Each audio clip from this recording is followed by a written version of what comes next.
Olá pessoal, tudo bem? Daniel dos Santos Batista falando aqui, médico veterinário radiologista. Hoje eu gostaria de conversar um pouquinho com vocês sobre a avaliação radiográfica no abdômen. Fora do Brasil, a gente sabe que a grande maioria da avaliação dessa região anatômica, a gente inicia pelo raio-x de abdômen e logo na sequência a gente complementa essas informações com o ultrassom. Então o raio-x, o que ele consegue nos informar? A avaliação, em primeiro lugar, ela é uma avaliação quase que panorâmica da cavidade abdominal e cada uma dessas projeções radiográficas realizadas nos traz um entendimento de alguma região específica. Então, por exemplo, na projeção lateral direita, é possível que a gente consiga avaliar fundo gástrico e a distribuição de algumas das alças do intestino e a região do trajeto de cólon descendente desse paciente. Tá? Na projeção lateral esquerda, a maior indicação está na avaliação da região de piloro, das válvulas ileocólica e de uma parte também do cólon descendente desse paciente. A projeção ventrodorsal vai nos informar sobre a região de fundo gástrico, uma parte da região do corpo do estômago. É possível que a gente consiga avaliar o trajeto duodenal. Também vai nos trazer um entendimento aqui sobre a região da válvula ileocólica e os trajetos do cólon. Tá? Bom, dito isso, algumas regiões em que o ultrassom consegue fazer a avaliação, algumas regiões ficam perdidas nessas informações. Especialmente a porção mais dorsal da cavidade gástrica. E dependendo então da quantidade de gás que tenha preenchendo os segmentos do intestino, uma parte dessa avaliação pode ser prejudicada. Mas o ultrassom, logicamente, contribui de maneira impressionante no complemento diagnóstico dessa região,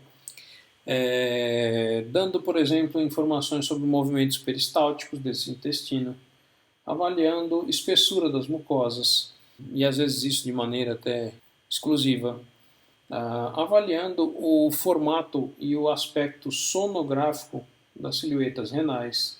Então, o ultrassom realmente ele traz um entendimento da cavidade abdominal que é bastante importante e pode trazer algumas informações muito úteis. Porém, algumas informações, infelizmente, ele deixa a desejar, e dependendo, inclusive, do conteúdo que existe da cavidade gástrica e desses segmentos do intestino. Esse paciente, por exemplo, veio fazer uma pesquisa de corpo estranho gástrico, só que com o abdômen totalmente distendido por conteúdo heterogêneo. Então aqui é possível a gente identificar uma estrutura de radiopacidade elevada, mesmo sobreposta a todo esse conteúdo heterogêneo. Nesta projeção também, e na projeção ventrodorsal, também é possível identificar uma estrutura com contorno parcialmente definido. Porém, com essa quantidade de alimento ou de conteúdo dentro desse estômago, não é possível fazer a afirmação do que seja essa estrutura, porém é um material diferente que não deveria estar aqui dentro do estômago. De qualquer maneira, a sugestão sempre é de controle radiográfico, sem esse conteúdo dentro do estômago, e nesse caso em especial, isso era uma meia que o paciente conseguiu vomitar esse conteúdo somente com a sugestão do jejum alimentar. Um outro exemplo aqui que é possível, o contrário também existe, aquele paciente então que por conta de alguns episódios de vômito, o estômago está totalmente mal definido, eu não tenho quase a definição nem de onde é a topografia dele.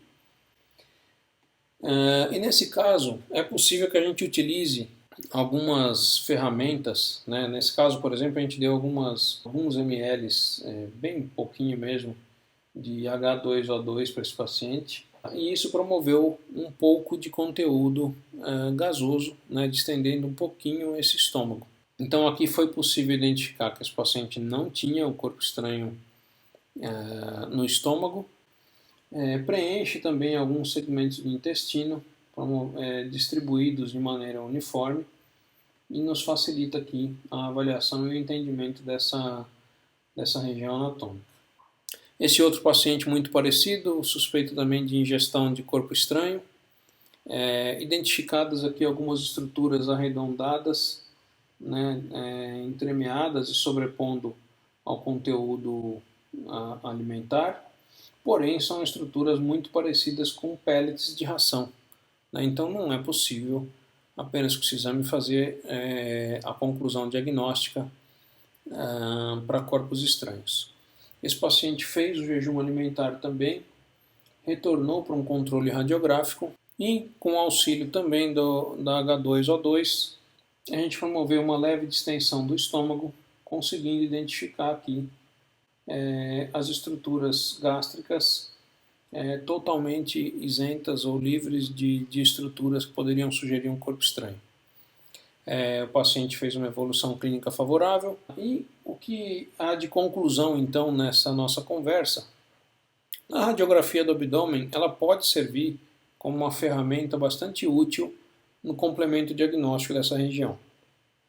Aqui é possível então a gente estabelecer um entendimento diferente, né, de toda a estrutura abdominal, inclusive compartilhando algumas informações com ultrassom, né, por exemplo, confirmando aumentos das silhuetas, por exemplo, do baço, posicionamento da bexiga, deslocamento ou compressão de algumas estruturas abdominais e identificar a presença de algumas outras estruturas que às vezes, pelo exame ultrassonográfico, se tornam um pouquinho mais difíceis de acesso. Então, sempre que possível for, seria muito interessante nessa condição a gente copiar a ideia dos nossos colegas de outros países, utilizando aí também o raio-x do abdômen como um complemento diagnóstico interessante. Como toda a área diagnóstica, né, o médico veterinário trabalha na frente, atendendo o paciente, fazendo a parte da anamnese, e nós estamos por aqui contribuindo para todos os exames complementares que ele necessitar, a gente está aqui para ajudar na interpretação deles. Siga minhas redes sociais, @DaniRaioXVet, e pode contar com a gente sempre que precisar. Obrigado pela atenção, muito bom dia.